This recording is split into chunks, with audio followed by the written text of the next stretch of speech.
Park Tae-ho was having a normal day. He woke up late, ate cold noodles for breakfast, and rushed to his job at the cargo bay on orbital station Nexus 7. The station was a massive place that floated in space, where thousands of beings from different planets came to trade goods and do business. Tai-ho was just a cargo technician. His job was simple. He moved boxes from one place to another. Nothing exciting ever happened to him. That was about to change. The trading hall was crowded that morning. Aliens of all shapes and sizes walked around, talking in languages Tai-ho did not understand. Some had 4 arms, some had scales, some floated instead of walking. Tai-ho had lived on this station for 3 years, so he was used to seeing strange creatures. He just kept his head down and did his work. Today, he was carrying a stack of metal crates. The crates were heavy and blocked his view. He walked slowly, trying not to bump into anyone. The crowd was thick, and he had to turn sideways to get through. "Excuse me," he said. "Coming through. Sorry. Excuse me." Nobody paid attention to the small human with the big boxes. He was invisible to them, just another worker doing a simple job. Tae-ho reached a narrow spot between 2 trading stalls. He turned around to walk backward, pulling the crates behind him. It was easier this way. He did not see what was behind him. He just kept moving, step by step. Then his hand touched something. It was firm and warm. His palm pressed against it for just a moment before he realized what had happened. He had bumped into someone. More specifically, his hand had landed directly on someone's rear end. Tae-ho froze. He slowly turned his head. Behind him stood the tallest woman he had ever seen. She was over 7 feet tall, with dark purple skin and muscles that looked like they were carved from stone. Her hair was black and pulled back in tight braids. Her eyes were gold, like molten metal. She wore armor that covered her body, and a massive sword hung from her back. Everything about her screamed danger. The entire trading hall went silent. Every single being stopped moving. They all stared at Tai-ho with expressions of horror and pity. The tall woman looked down at Tae-ho. Her golden eyes were burning with rage. Her jaw was tight. Her hands slowly curled into fists. "Human," she said. Her voice was deep and cold, like thunder before a storm. "Do you want to die?" Tae-ho blinked. His brain was still trying to understand what was happening. He looked at his hand, then at her, then back at his hand. "Oh no, oh no, no, no. I am so sorry," he said quickly. "It was an accident.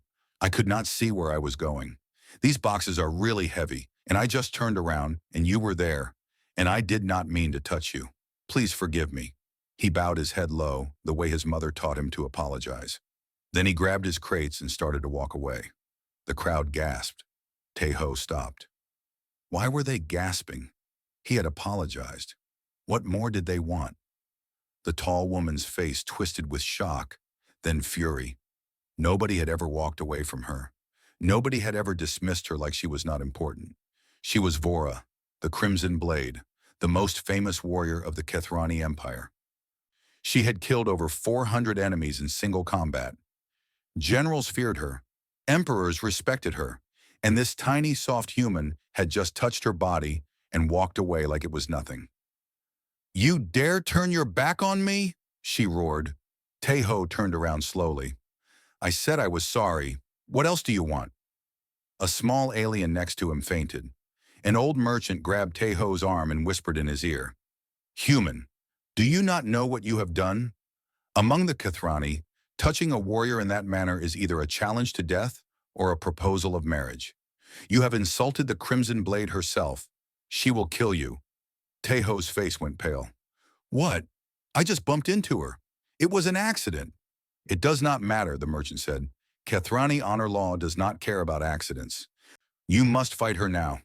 Vora stepped forward. The ground seemed to shake with each step. She towered over Tae-ho like a mountain over a mouse. "I accept your challenge, human," she said. "In 3 station cycles, we will meet in the arena. I will cut you into pieces so small that they will need a microscope to find them. Prepare yourself for death." She turned and walked away. The crowd parted for her like water around a stone.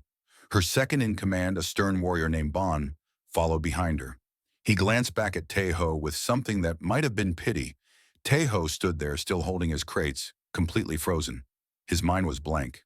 3 station cycles. That was 3 days. In 3 days, he was going to fight a 7-foot-tall warrior woman who had killed hundreds of people. "Tae-ho!" A familiar voice cut through his shock. He turned and saw Kim Sora running toward him. Sora was his co-worker and best friend. She was a small woman with short hair and sharp eyes. She was the smartest person Tae-ho knew, and right now she looked terrified. "What did you do?" she shouted. "The whole station is talking about it. They say you challenged Vora the Crimson Blade to a death match." "I did not challenge anyone," Tae-ho said. "I just touched her butt by accident." Sora grabbed her head with both hands. "By accident? You touched the most dangerous warrior in 12 star systems by accident? I was carrying boxes. I could not see." "That does not matter now." Sora pulled him away from the crowd. "We need to find a way out of this. There has to be a loophole. Some rule we can use." "Can I just apologize again?" "No. Kethrani honor law does not allow withdrawal. Once a challenge is made, it must be answered. If you run, they will hunt you across the galaxy. If you refuse to fight, they will kill you anyway." Tae-ho felt his legs go weak. He sat down on his crates and put his head in his hands. "Sora," he said quietly, "I am going to die, aren't I?" Sora was silent for a moment. Then she sat down next to him. "Not if I can help it," she said. "We have 3 days. That is enough time to find a solution. You are not going to die, Tae-ho, I promise." But even as she said the words, she was not sure if she could keep that promise. She had seen Vora fight once, years ago. The woman was not just strong, she was death itself in warrior form. And her best friend had just slapped death on the butt. This was going to be a very long 3 days. The news spread across Nexus 7 like fire. By the next morning, everyone on the station knew about the human who had challenged the Crimson Blade. Some laughed. Some shook their heads in disbelief. Most just waited to see the bloodshed. Tae-ho could not leave his room without people staring at him. Aliens pointed at him and whispered to each other. A group of young traders even asked to take pictures with him, like he was some kind of celebrity. He refused. He was not famous. He was just a dead man walking. In another part of the station, Vora sat alone in her quarters. She was supposed to be preparing for the duel, but instead she was reading. Her data screen showed everything the Galactic database had about humans. She did not like what she saw. Humans were weak. Their muscles were small compared to most species. Their bones broke easily. They had no claws, no fangs, no armor on their skin. They could not see well in the dark. They could not hear sounds from far away. They could not smell danger coming. Their lives were short. Most humans lived only 80 years. That was nothing. Kethrani warriors lived for 300 years. Some species lived for 1,000. Humans were like flowers that bloomed and died in a single season. Vora closed the data screen and frowned. This made no sense. How did such a weak species survive long enough to reach the stars? How did they build ships and travel across the galaxy? They should have died on their own planet, eaten by predators or killed by disease. But they did not die. They were everywhere now. On every station, every colony, every trade route, humans spread across the galaxy like water finding cracks in stone. There had to be something she was missing. Ban entered her room and bowed. "Commander, the arena is prepared. The duel will take place tomorrow evening." Vora nodded. "Good. May I speak freely, Commander?" "You may." Bane hesitated. "This human is not a warrior. He is a cargo worker. Killing him will bring you no glory. Some on the council are already saying that this duel is beneath you." Vora's eyes flashed with anger. "He touched me. He challenged my honor. What would you have me do? Let him walk away?" "No, Commander, but perhaps there is another way. You could demand payment instead of blood. Many cultures accept this. Kethrani do not." Vora stood up and walked to the window. Outside, she could see the stars stretching into infinity. "I am the Crimson Blade. I have never shown weakness. I will not start now." Bon bowed again and left. Vora stayed at the window for a long time. She tried to push away the strange feeling in her chest. It was not fear. She did not know what it was. Maybe it was doubt. She had never felt doubt before a battle. This human confused her. When she had threatened to kill him, He did not beg for mercy. He did not cry. He just apologized and tried to walk away, like she was nobody important. Either he was the bravest being she had ever met, or he was the stupidest. Maybe both. On the other side of the station, Tai-Ho was sitting in Sora's workshop. The room was full of machines and tools and half-finished projects. Sora was typing furiously on her computer, searching through every law and tradition she could find. There has to be a loophole, she muttered.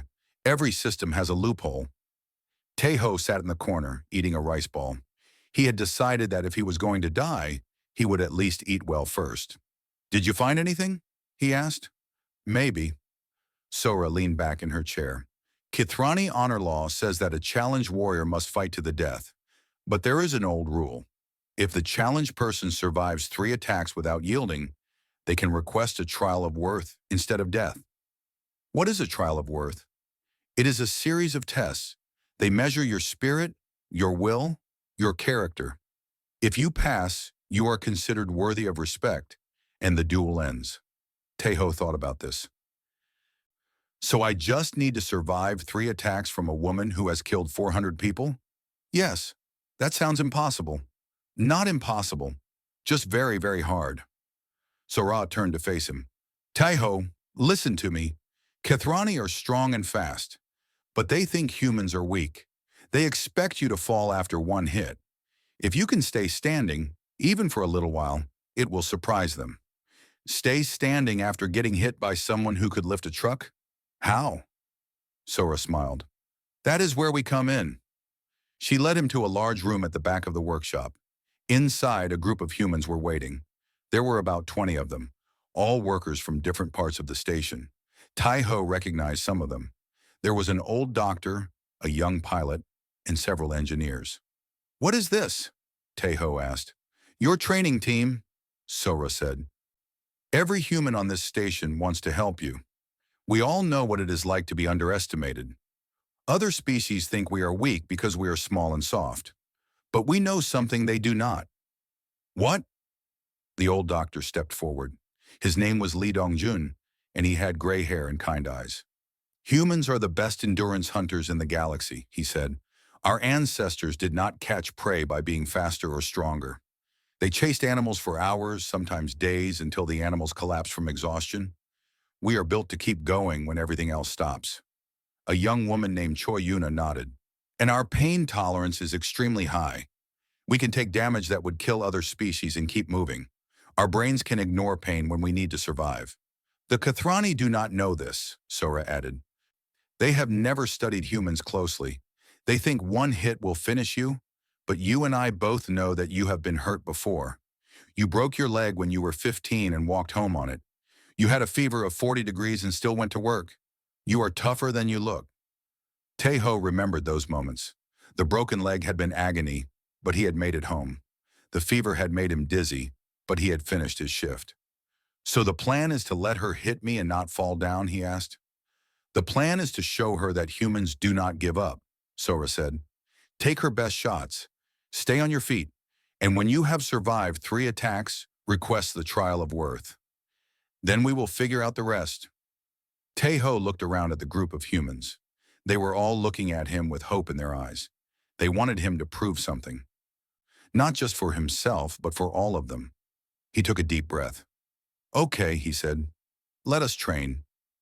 For the next 2 days, Tai-Ho trained harder than he had ever trained in his life. He learned how to fall without breaking bones. He learned how to breathe through pain. He practiced getting hit and standing up again, over and over until his body stopped flinching. The other humans helped him. They shared their knowledge, their experience, their encouragement.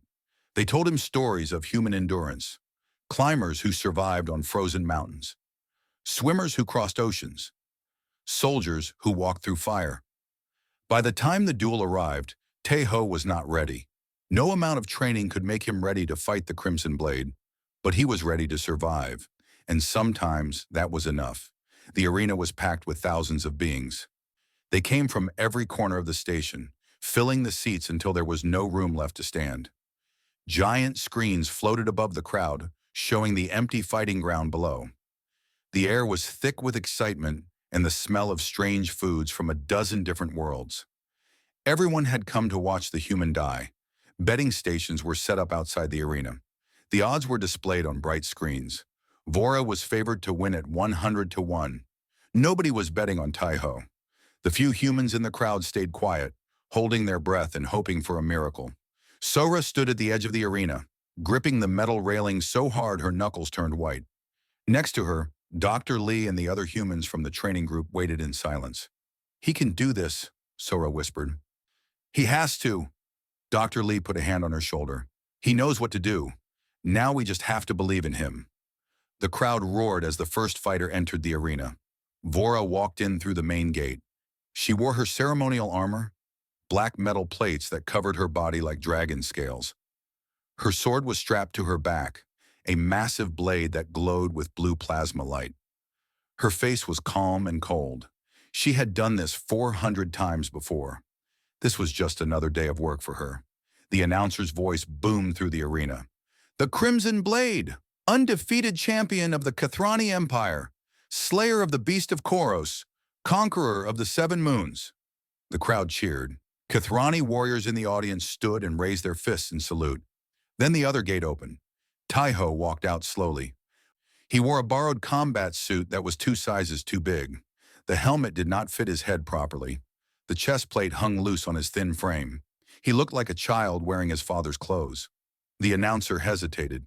"And the challenger, Park Tae-ho, human, cargo technician."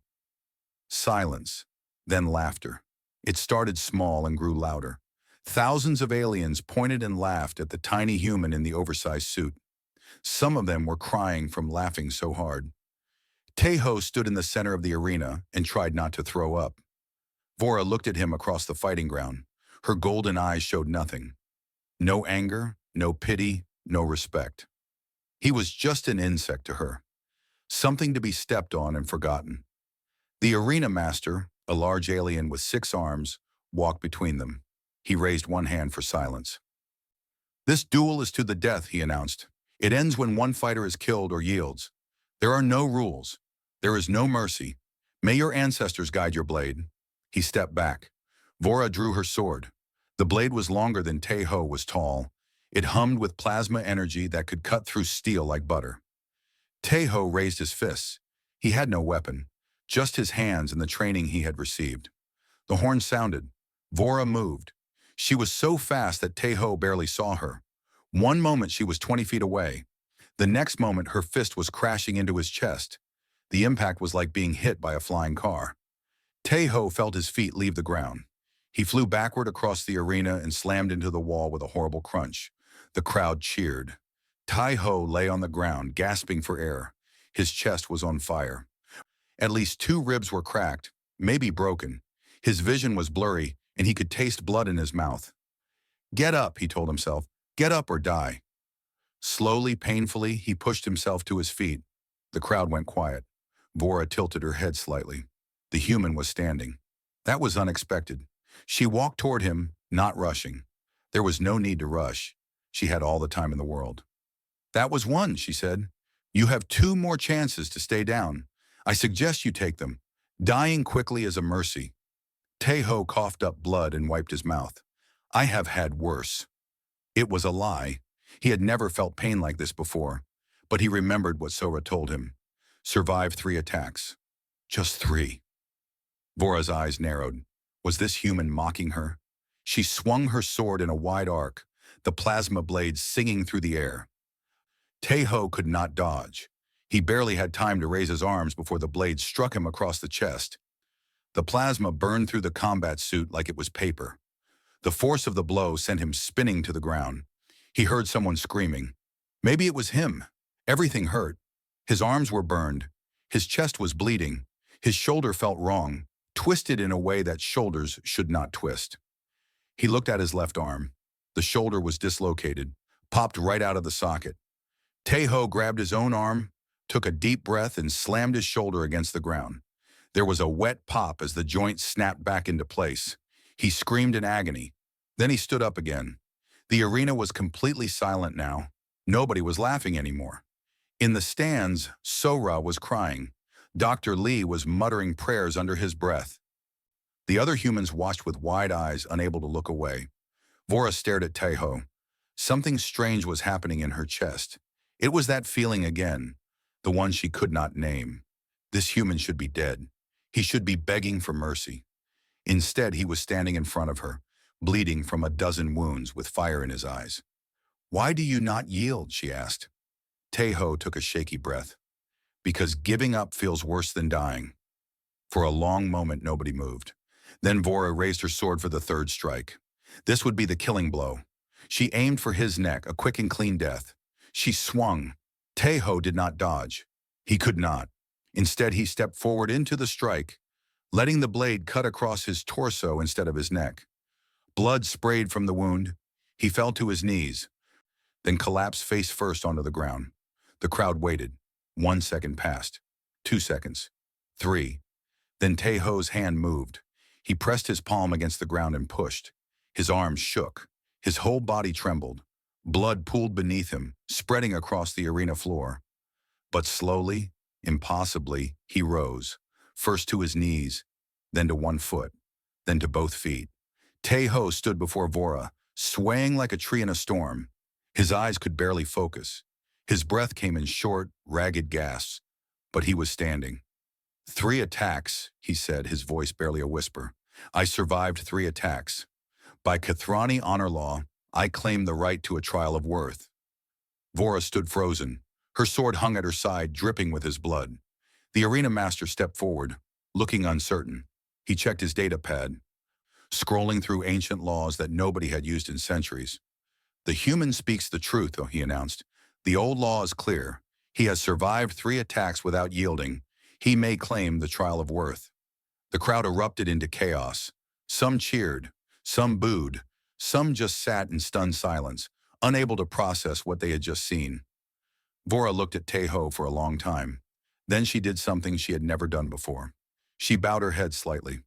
Your request is granted, she said. The trial of worth will begin tomorrow. Survive it, and you will have earned my respect. Fail, and you will die with honor. Teho tried to nod, but his body finally gave out. He collapsed to the ground unconscious. The last thing he heard was So-Ra's voice screaming his name. Then everything went dark. Teho woke up in the medical bay. White lights burned his eyes. Every part of his body screamed with pain. He tried to move, but gentle hands pushed him back down. Stay still, Dr. Lee said. You almost died. Your wounds were severe. We have been healing you for 6 hours. Teho blinked slowly.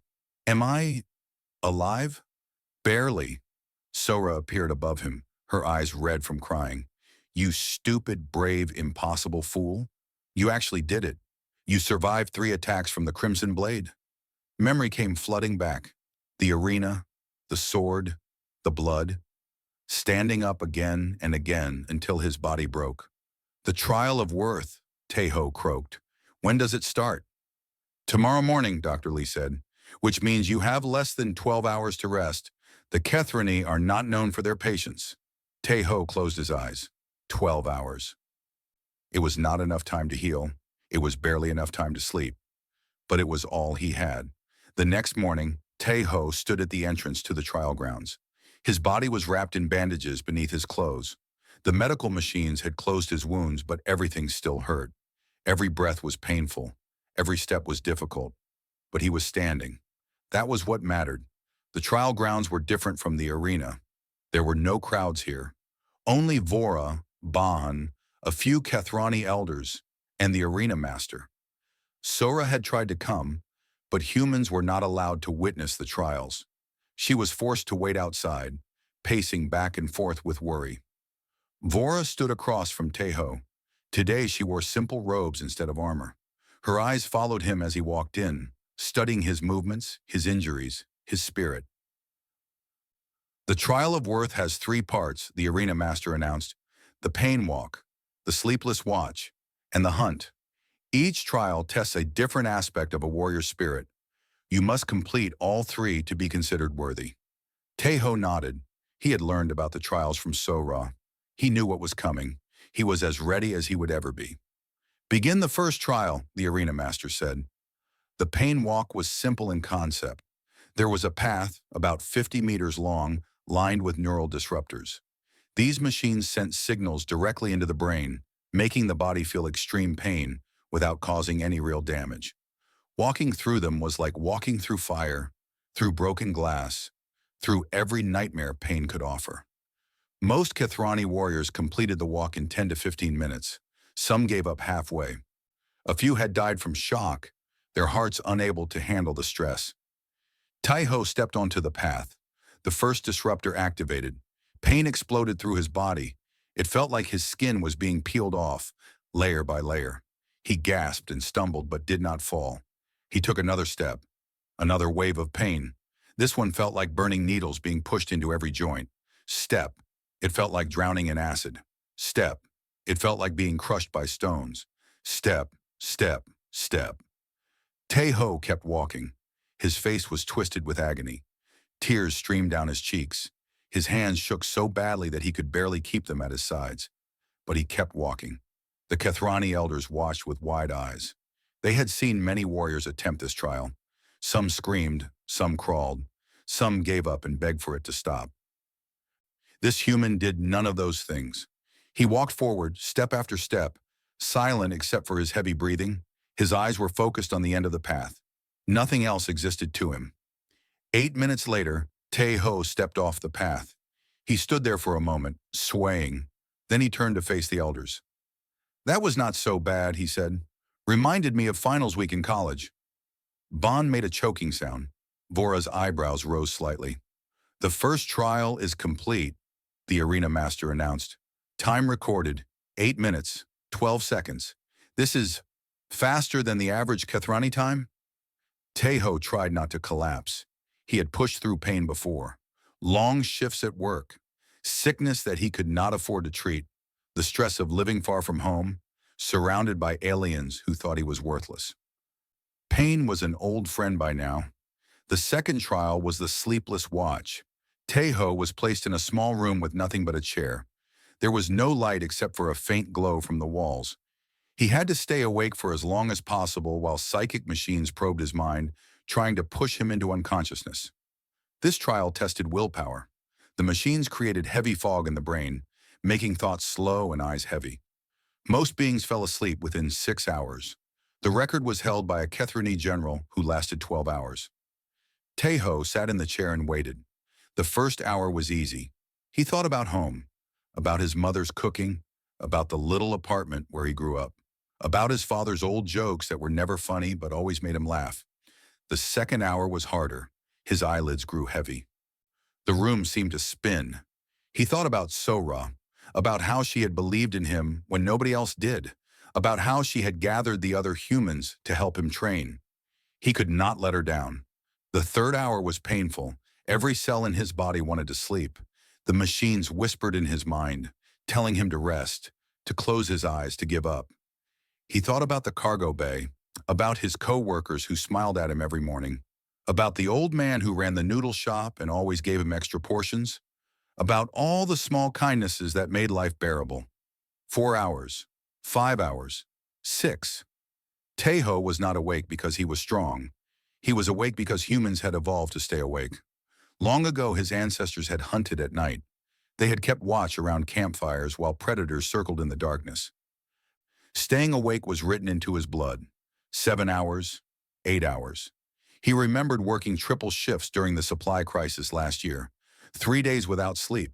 His body had screamed for rest, but the station needed cargo moved, and he was the only one available. 9 hours, 10 hours. The psychic machines pushed harder. They showed him dreams of soft beds and warm blankets. They created illusions of his mother's voice, telling him it was okay to sleep. But Tai-Ho had learned something long ago. Dreams were nice, but they did not pay the bills. Only hard work did. Only staying awake and pushing through. 11 hours, 12 hours. The machine stopped.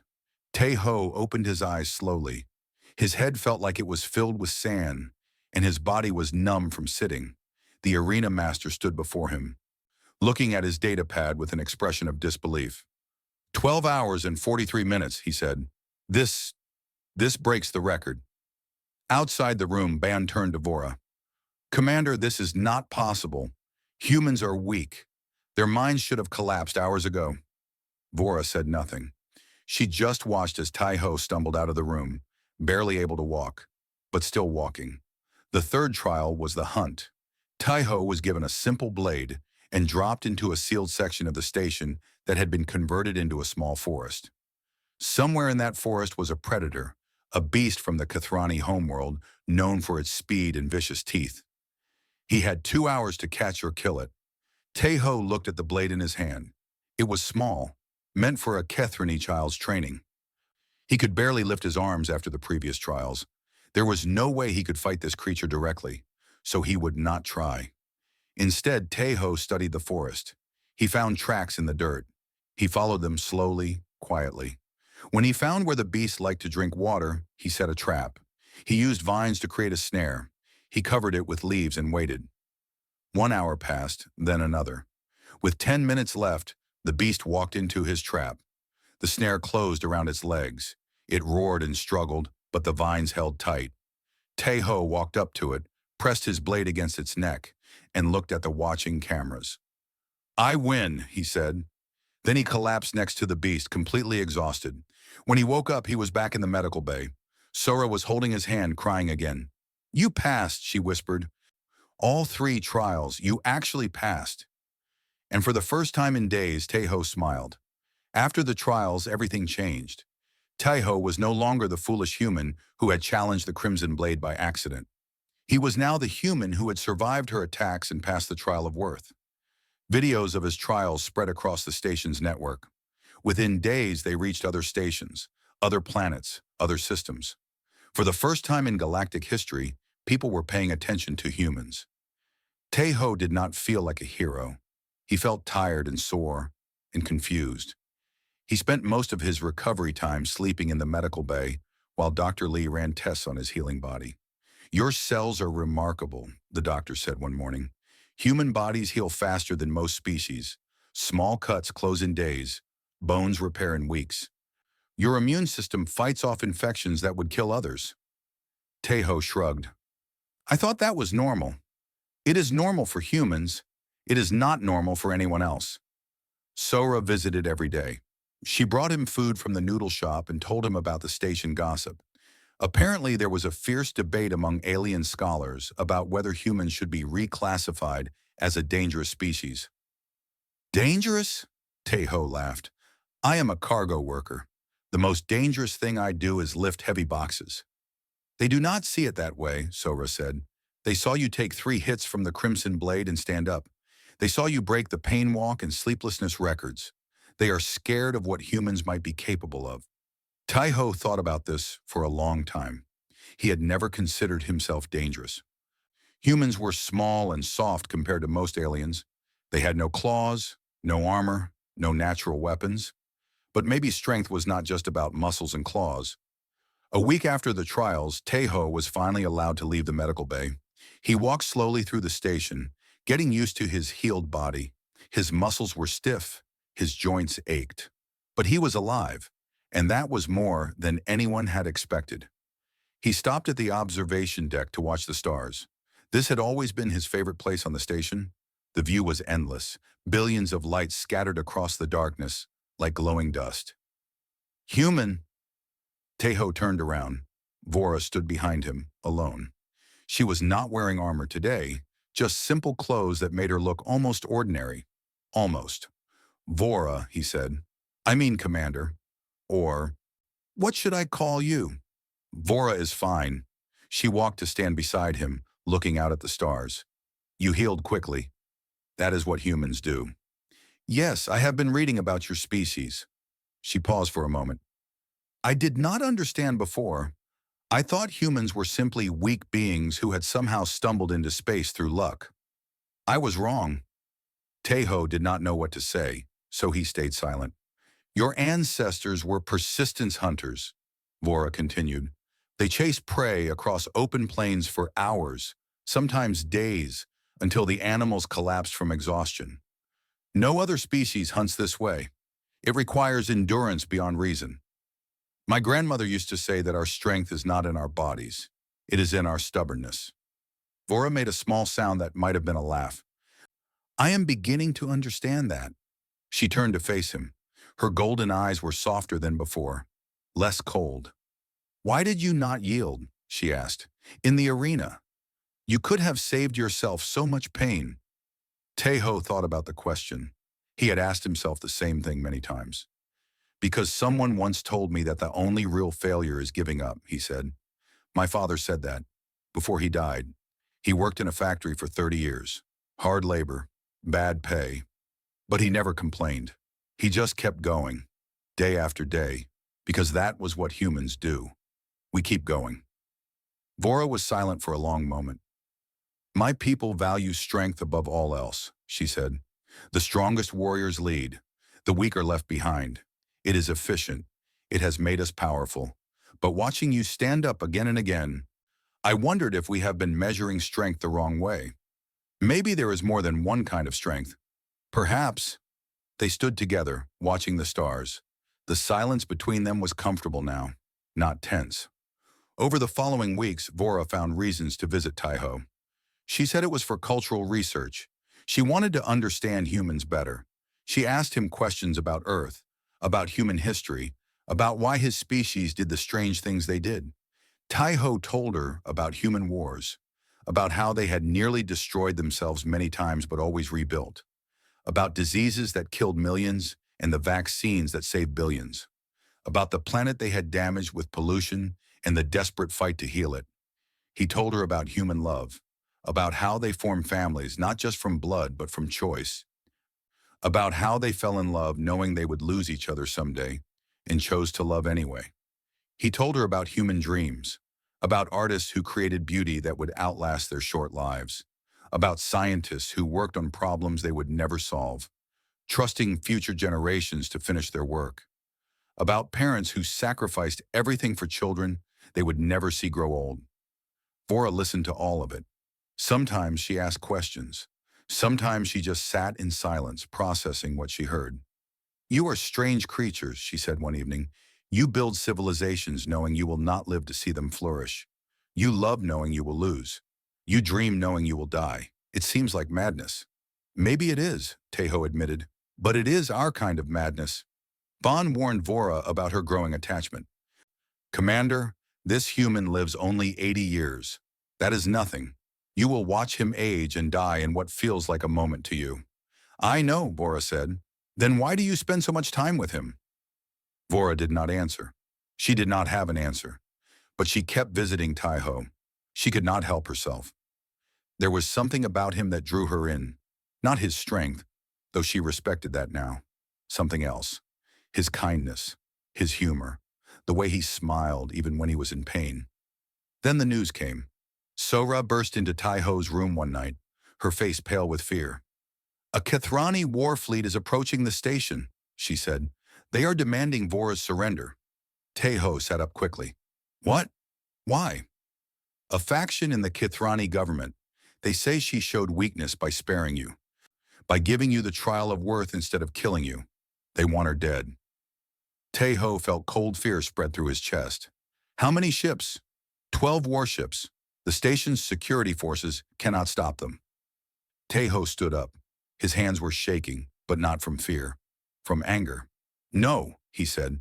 I will not let them take her. Sora stared at him. Tejo, what can we do? We are just humans. We have no weapons, no ships, no army. Tejo grabbed his jacket and headed for the door. Then we will have to find another way, he said. Humans are good at that. The Kithrani war fleet surrounded Nexus 7 like wolves circling a wounded deer.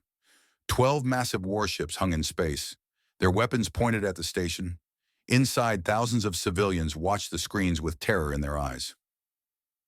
The fleet commander's face appeared on every display. He was an old Kithrani warrior with scars across his face and cold, dead eyes.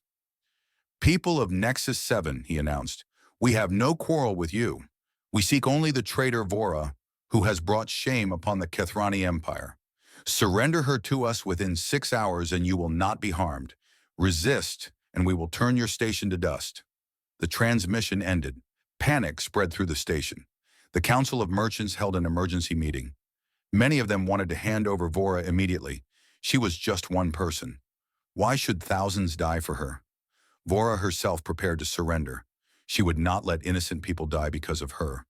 She put on her armor, strapped her sword to her back, and walked toward the main hangar.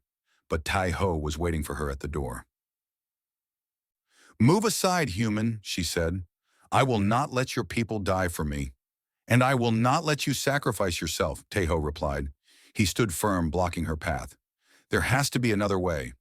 "There is no other way. The fleet is too strong. The station cannot fight them." "Maybe the station cannot, but we can." Vora frowned. "We? Who is we?" Tai Ho smiled. "Humans." In the engineering section of the station, Sora was already working. She had gathered every human on Nexus 7, nearly 200 people. Engineers, doctors, pilots, traders, workers. They filled the large meeting room, all of them looking at her with determination in their eyes. "Listen carefully," Sora said. "The Kathrani expect us to surrender or die. They think we are weak. They think we will give up. But we are going to prove them wrong." She pulled up a map of the station on the screen. "We cannot fight them directly. Their weapons are too powerful. But we can make this station into a nightmare for anyone who tries to board it. We have 6 hours. Let us get to work." The humans moved like ants building a colony. They had no weapons, so they made their own. Cargo drones were rewired into flying bombs. Industrial lasers became defensive turrets. Welders became cutting tools for ambush attacks. They sealed corridors with metal plates, creating choke points where invaders would be trapped. They filled ventilation shafts with sensors and traps. They turned the cargo bay into a maze of shifting containers that could crush anyone who did not know the pattern. Lee Dong-jun organized the medical teams. Choi Yuna led a group of engineers who hacked into the station's communication systems. They created fake distress signals and false sensor readings to confuse the enemy fleet. Tai Ho coordinated everything, running from team to team, solving problems, encouraging workers, keeping everyone focused. "Remember," he told them, "we do not need to win.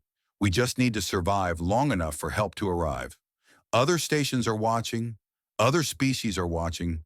If we can show them what humans are capable of, they will come." Vora watched all of this with amazement. These small, soft creatures were transforming a trading station into a fortress. They worked without rest, without complaint, without fear. Every single one of them knew they might die today, and none of them hesitated. "Why are you doing this?" she asked Tai Ho. "Your species has no stake in Kathrani politics. You could leave. The fleet would let civilian ships go." Tai Ho stopped and looked at her. "Because you are one of us now. I am Kathrani. I am not human. That does not matter. You stood with me when I was alone in that arena. You gave me a chance when everyone expected you to kill me. Now I will stand with you. That is what humans do for the people they care about." Vora did not know how to respond. In her entire life, no one had ever chosen to fight for her. She was a weapon, a tool of the Empire. Weapons did not inspire loyalty. They inspired only fear. But this human looked at her like she was more than a weapon, like she was worth protecting. The 6 hours passed quickly. The fleet commander's face appeared again. "Your time is up. Surrender Vora now or face destruction."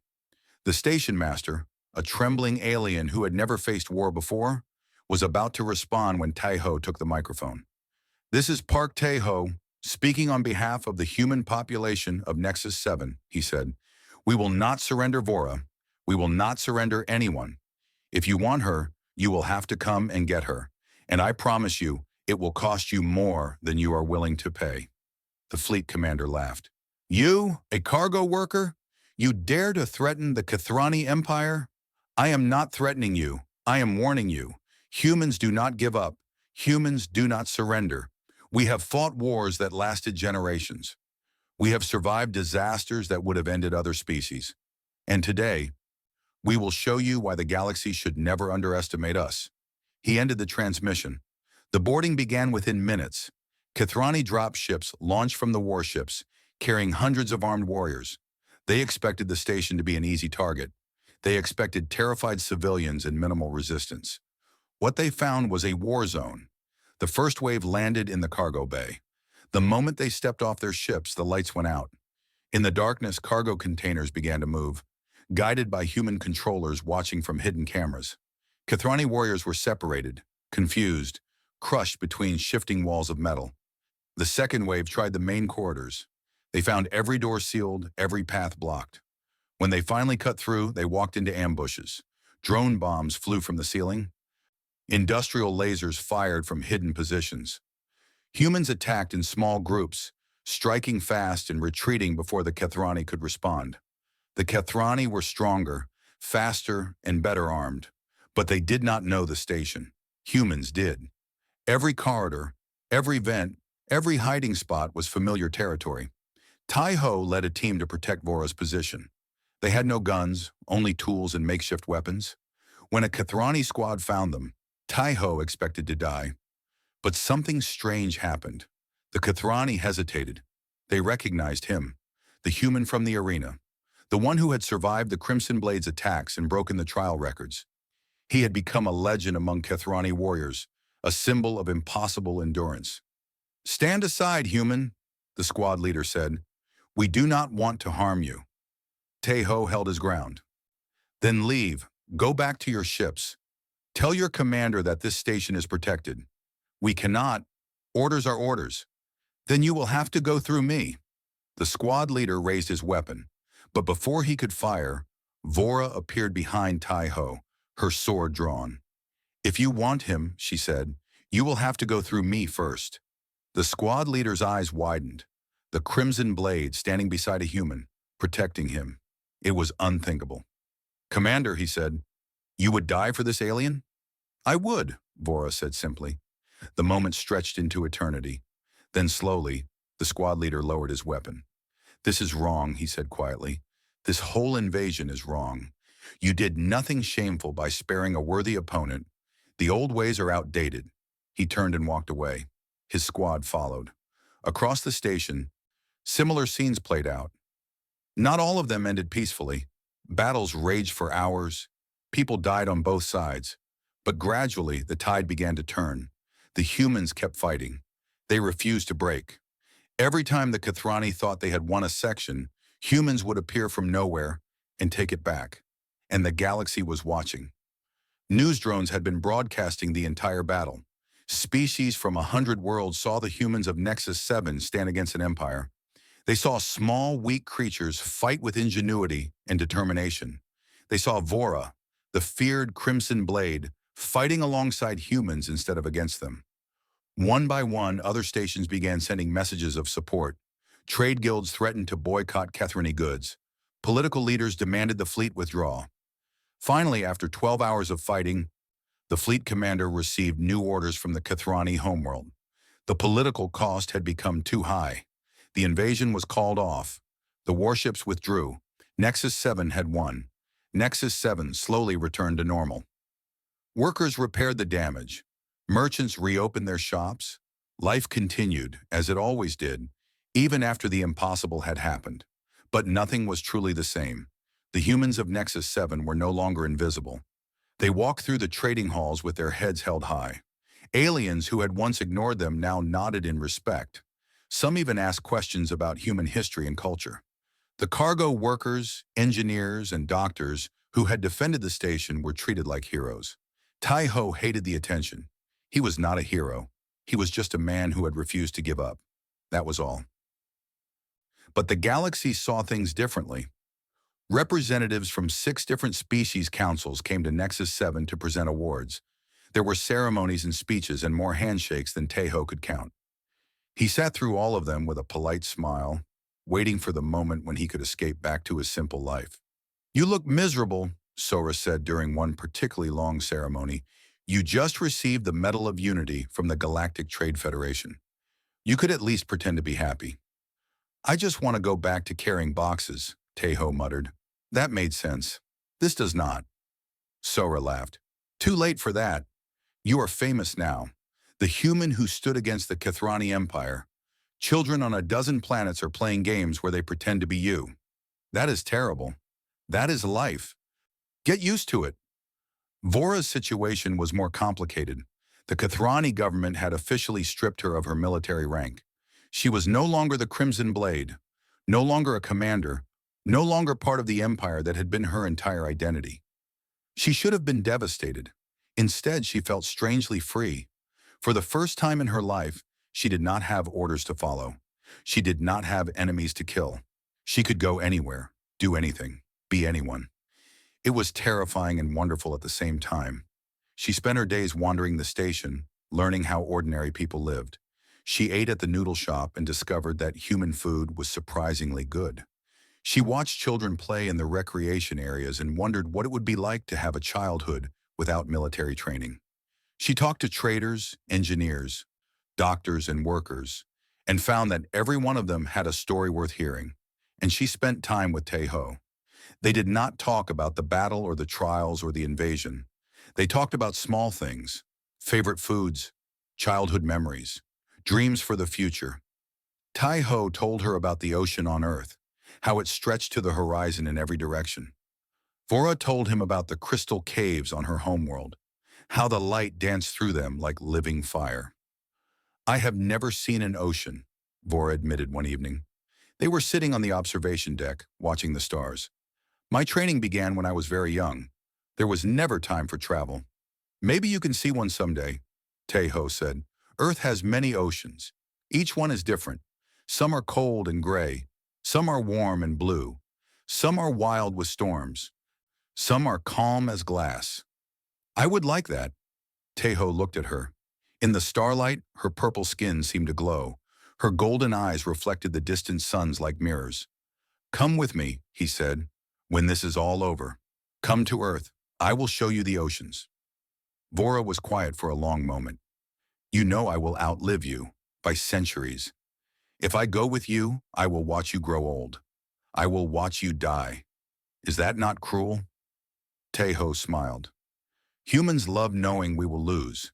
We build families with people we will someday bury. We plant trees we will never sit under. We do it anyway because the time we have is worth the pain of losing it. That seems like madness. It is, but it is also beautiful. Vora reached out and took his hand. Her fingers were larger than his, stronger, capable of crushing stone. But she held him gently, like he was something precious. I have killed over 400 enemies, she said quietly. I have conquered planets. I have led armies. But I have never felt anything like this. I do not know what to call it. Humans call it love, Tae-ho said, or something close to it. Love. Vora tested the word like it was a strange fruit. It is terrifying. Yes. It is also wonderful. Yes. They sat together in silence, hands intertwined, watching the stars spin slowly around them. From across the observation deck, Sora watched them with a mixture of joy and exasperation. Dr. Lee stood beside her, sipping tea. Well, Sora said, I am going to be planning an interspecies wedding, aren't I? It seems likely, Dr. Lee agreed. Do you think it can work? A human and a Kathrani? She will live for hundreds of years after he is gone. Dr. Lee shrugged. Love does not ask for permission. It does not care about logic or timelines or species. It simply is. And when two people find it, they should hold on to it for as long as they can. Sora sighed. You are right. Besides, Tae-ho has already done a dozen impossible things. What is one more? Across the galaxy, the story of Nexus 7 continued to spread. It became legend. The tale of a human who accidentally touched an alien warrior and somehow survived. The tale of a species that should have been weak but proved to be unbreakable. The tale of two people from different worlds who found something worth fighting for. Scholars began studying humanity with new eyes. They asked different questions now. Not how did such a weak species survive, but rather how did we underestimate them for so long? They found the answers in human history, in the ice ages and the famines, in the plagues and the wars, in the 1,000 times humanity should have died but refused to accept extinction. They found the answers in human hearts, in the stubbornness that would not yield, in the love that defied death, in the hope that burned even in the darkest nights. Humans were not the strongest species in the galaxy. They were not the fastest or the longest lived. They had no claws or armor or natural weapons. But they had something else, something that made empires nervous and warriors hesitate, something that could not be measured or quantified or understood by species who had never known it. They had the power of not giving up. On the observation deck, Tejo and Vora watched the stars together. His hand was small in hers.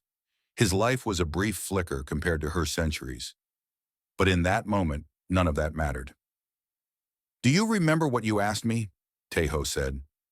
"When we first met. Do you want to die, human?" Vora recalled. Her voice was softer now, almost gentle. Tejo laughed. "I thought about that question a lot during the trials, and I finally have an answer." "What is it?" He squeezed her hand and smiled at the infinite darkness filled with infinite light. "No," he said. "I want to live, for as long as I can, with as many people as I can love, and I want to spend as much of that time as possible with you." Vora looked at him. The fearsome crimson blade, terror of 12 star systems, felt tears forming in her eyes. She did not know Kethreni could cry. Perhaps humans had taught her something new. "Then live," she said. "Live stubborn and foolish and full of love, the way humans do, and I will stand beside you for as long as the stars allow." The galaxy turned around them, vast and cold and full of wonders. But in that small space on the observation deck, two hearts beat as one, and that was enough. That was more than enough. It was everything.